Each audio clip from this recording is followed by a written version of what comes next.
Assalamualaikum warahmatullahi wabarakatuh. Dan hai semua, sebelumnya perkenalkan kami dari kelompok 12 dengan saya sendiri Jennifer Firly dan dua rekan saya Delon Aprianus dan Aidil Fitra Kadir. Nah, di video ini kami akan menjelaskan tentang materi bab 1, yaitu materi pameran seni rupa. Materi pameran seni rupa ini kami membaginya menjadi beberapa bagian. Nah, dengan pembagian materi ini, saya harap teman-teman semua yang menonton video ini dapat mengerti apa yang kami jelaskan. Hai semua, di sini saya akan menjelaskan apa itu pameran seni rupa. Nah, pameran seni rupa adalah salah satu cara penyajian karya seni rupa agar dapat berkomunikasi dengan pengunjung. Makna dari komunikasi di sini berarti karya-karya seni rupa yang dipajang dapat tersajikan dengan baik, sehingga para pemirsa dapat mengamatinya dengan nyaman untuk mendapatkan pengalaman estetis dan pemahaman nilai-nilai seni. Nah, setelah itu di sini juga terdapat proses pameran. Nah, yang pertama ada perencanaan, kemudian ada pengorganisasian, ada pengarahan, dan yang terakhir ada pengendalian. Nah, setelah itu semua kita masuk ke bagian-bagiannya. Nah, yang pertama atau bagian A yaitu panitia pameran. Nah, saya akan memberikan contoh yang paling sederhana, yaitu kegiatan pameran yang dilakukan di sekolah. Nah, di kegiatan pameran tentunya ada yang namanya panitia. Nah, panitia ini biasanya terdiri dari ketua panitia, sekretaris, bendahara, dan seksi-seksi lainnya. Nah, yang pertama seksinya itu yang adalah panitia atau seksi yang menyiapkan materi pameran. Materi pameran ini berupa gambar, lukisan, patung, karya-karya yang akan dipamerkan di kegiatan pameran tersebut.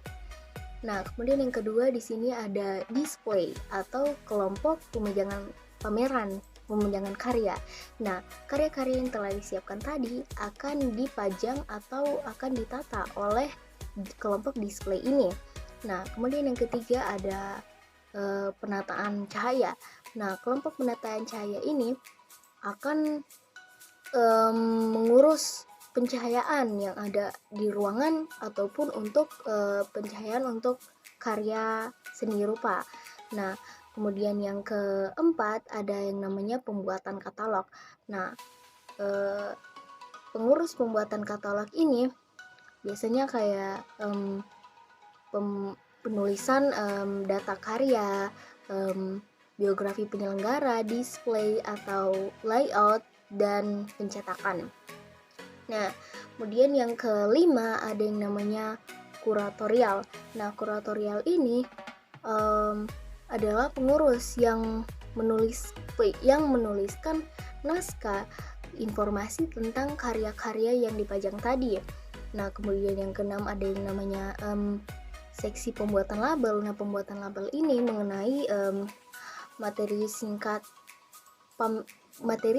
dari mengenai karya seni rupa yang dipajang tadi, kayak judulnya, tahun penciptaan, media, ukuran, dan siapa pencipta dari karya tersebut.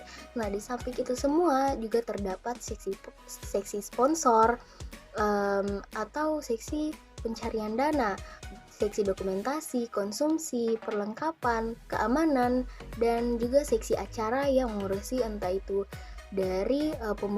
mulai dari pembukaan acara, pelaksanaan diskusi, hingga sampai ke penutupan acara pameran tersebut.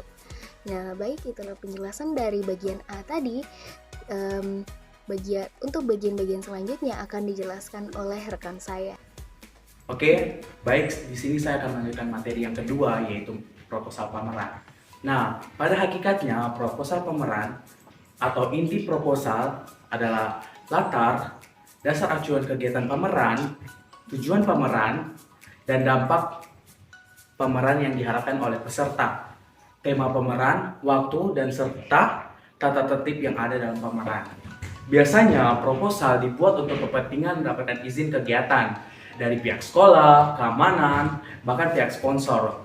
Oleh karena itu, penulisan dan tampilan suatu proposal harus sesuai, bahkan seoptimal mungkin untuk mendapatkan untuk mendapatkan simpati bahkan dukungan dari pihak sekolah dan pihak sponsor.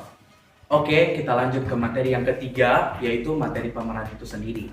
Materi pameran terbagi menjadi 3. Yang pertama, koleksi karya tugas-tugas siswa terbaik. Yang kedua, karya-karya hasil modifikasi atas kehendak siswa di luar tugas yang diberikan oleh guru.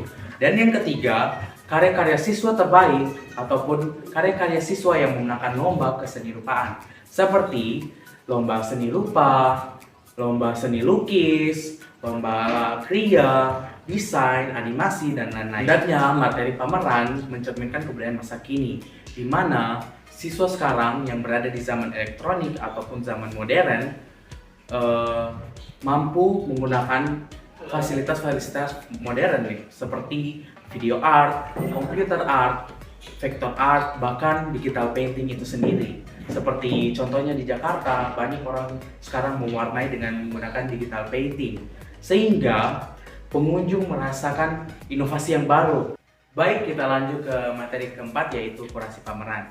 Kurasi pameran itu biasanya ditulis oleh kreator seni rupa seperti guru seni budaya, dan dapat pula ditulis oleh siswa yang berbakat menulis sebuah seni kritik, di mana yang dinilai oleh kurasi pameran itu seperti penilaian informatif tentang kurasi materi pameran, seni lukis, seni grafis, desain, dan di berbagai aspek seperti aspek visual, estetik, fungsional, dan bahkan aspek desain.